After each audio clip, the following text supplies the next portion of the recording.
আসসালামু আলাইকুম ওয়া রাহমাতুল্লাহি ওয়া বারাকাতুহু। আয়েশা ট্রাভেলস অ্যান্ড ট্যুরিজমের পক্ষ থেকে আমি জিএম জিয়াউল আবেদিন আপনাদের সকলকে জানাই আন্তরিক শুভেচ্ছা ও স্বাগত। মাত্র এক মাসে আপনি কিরগিজস্তান যেতে পারেন, আর এই বিষয় নিয়ে আপনাদেরকে এই ভিডিওতে বিস্তারিত জানাবো। তাহলে চলুন ভিডিওটি শুরু করা যাক। ভিডিওটি শেষ না হওয়া পর্যন্ত আমার সাথেই থাকুন।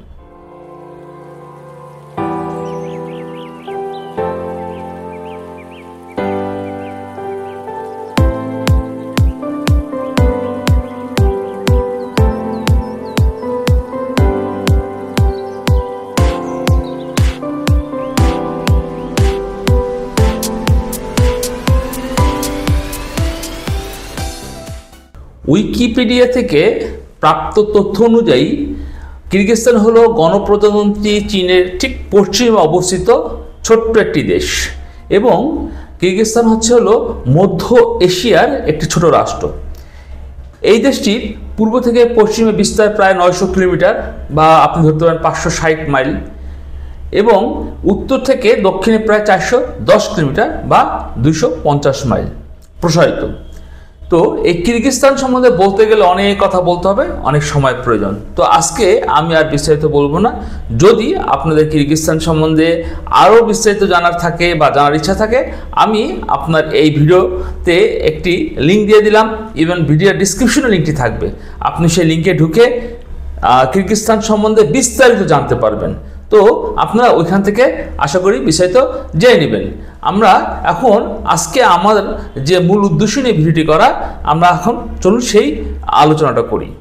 এই মুহূর্তে আমার কাছে বা আয়েশা ট্রাভেলস অ্যান্ড ট্যুরিজমের নিকট আপনার কিরগিজস্তানের একটি ব্রিকফিল্ডের ভিসা আছে এবং কিছু গার্মেন্টসের ভিসা আছে, যেখানে আপনি মাসে $400 বা আপনি বাংলাদেশি টাকায় যদি কনভার্ট করেন তাহলে আপনি ধরেন 48,000 টাকার মতো আসবে। এটা কিন্তু এদের বেসিক স্যালারি। এই বেসিক স্যালারিটা আপনি পাবেন সেখানে। এটা ব্রিকফিল্ড বলেন আর গার্মেন্টস বলেন, এটা হলো আপনাকে একটা এভারেজ আইডিয়া দিলাম, যেখানে আপনি মাসে বাংলাদেশি টাকায় 48,000 টাকা বা $400 পাবেন, এবং তারা আপনার থাকা ব্যবস্থা করে দিবে আর খাওয়াটা নিজের। তো এইটা ছিল একটা বেসিক ধারণা কিরগিজস্তান সম্বন্ধে। কিরগিজস্তানের কারেন্সি নাম হচ্ছিল সম। তো কিরগিজস্তানের এক সম পরিমাণ বাংলাদেশি টাকায় 1.38 টাকা। তাহলে আপনি একটা চিন্তা করুন, কিরগিজস্তানের কারেন্সি এবং বাংলাদেশের কারেন্সি এটা কিন্তু প্রায় কাছাকাছি। তো সেক্ষেত্রে বাংলাদেশে যদি একজন ব্যক্তি খায়, তো সেক্ষেত্রে তার মাসে কিন্তু খরচ হয় 2,500 থেকে 3,000। এর তো কেউ একটু ভালো খেলে বেশি লাগবে, আর কেউ যদি একটু মানে হিসাব করে খায় সেক্ষেত্রে একটু কম লাগবে। তো কিরগিজস্তান গেলে আপনার কত খরচ হতে পারে? সেক্ষেত্রে আপনার খরচ হতে পারে 6,000, 7,000, 8,000, এই তো, এর বেশি তো না। তাহলে আপনার খাওয়া বাবদ গেল মাসে 8,000 টাকা, আমি ধরেই দিলাম সর্বোচ্চটা।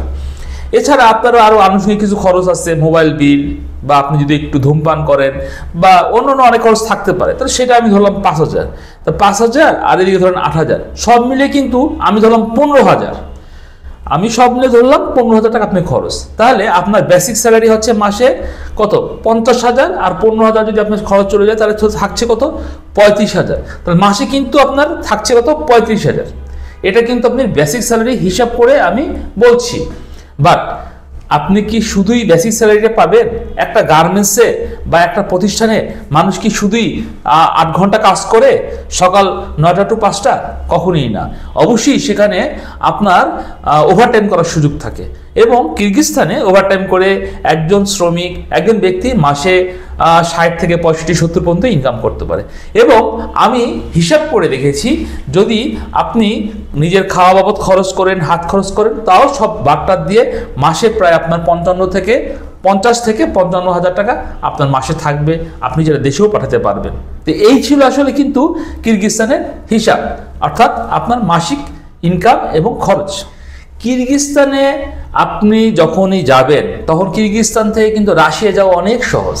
আপনি এই যে ম্যাপটা আমি দিচ্ছি স্ক্রিনে, আপনি একটু দেখেন ম্যাপে, কিরগিজস্তানের ঠিক পাশে কিন্তু কাজাখস্তান, কাজাখস্তানের পাশে কিন্তু রাশিয়া, এবং রাশিয়া থেকে আপনি একটু যদি দেখেন পশ্চিমে, তাহলে আপনি দেখতে পারবেন বেলারুশ, এবং বেলারুশের পাশে কিন্তু আপনার পোল্যান্ড, লাটভিয়া, লিথুনিয়া এবং এস্তোনিয়া। এটা কিন্তু ইচ্ছা করলে যাওয়া সম্ভব, এটা অসম্ভব কিছুই না।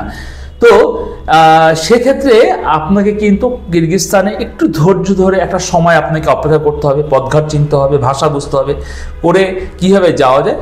তো সেখান থেকে কিন্তু ইচ্ছা করলেই আপনি এই দেশগুলোতে ঢুকতে পারবেন। আর আপনি তো জানেনই লাটভিয়া, লিথুনিয়া এগুলো কিন্তু সব সেনজেন কান্ট্রি।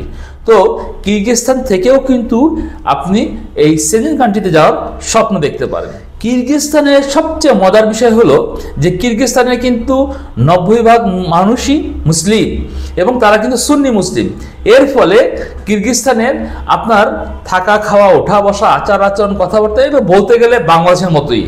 কারণ ওইখানে যেহেতু সবই মুসলমান আর আমরাও ঠিক সেই সুন্নি মুসলমান, তার ফলে ওইখানে যে কিন্তু একটা বিশাল মজা আছে। আপনি বুঝতেই পারবেন না যে আসলে আপনি কিরগিজস্তানে আছেন নাকি বাংলাদেশে আছেন। আবার আবহাওয়া বলেন, আবহাওয়া কিন্তু ঠিক এই বাংলাদেশের মতোই, তবে শীতে ওখানে যেটা হয় একটু তুষারপাত হয়, যেহেতু এটা রাশিয়ার পাশে একটা দেশ, ফলে শীতে তুষারপাত হয়।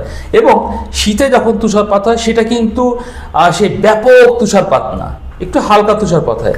এবং আপনার শীতে কিরগিজস্তানের যে প্রাকৃতিক মনোরম দৃশ্য, যেটা আসলে সত্যি অবর্ণনীয়, যেটা আপনি বাস্তবে না দেখলে হয়তো বিশ্বাস করবেন না।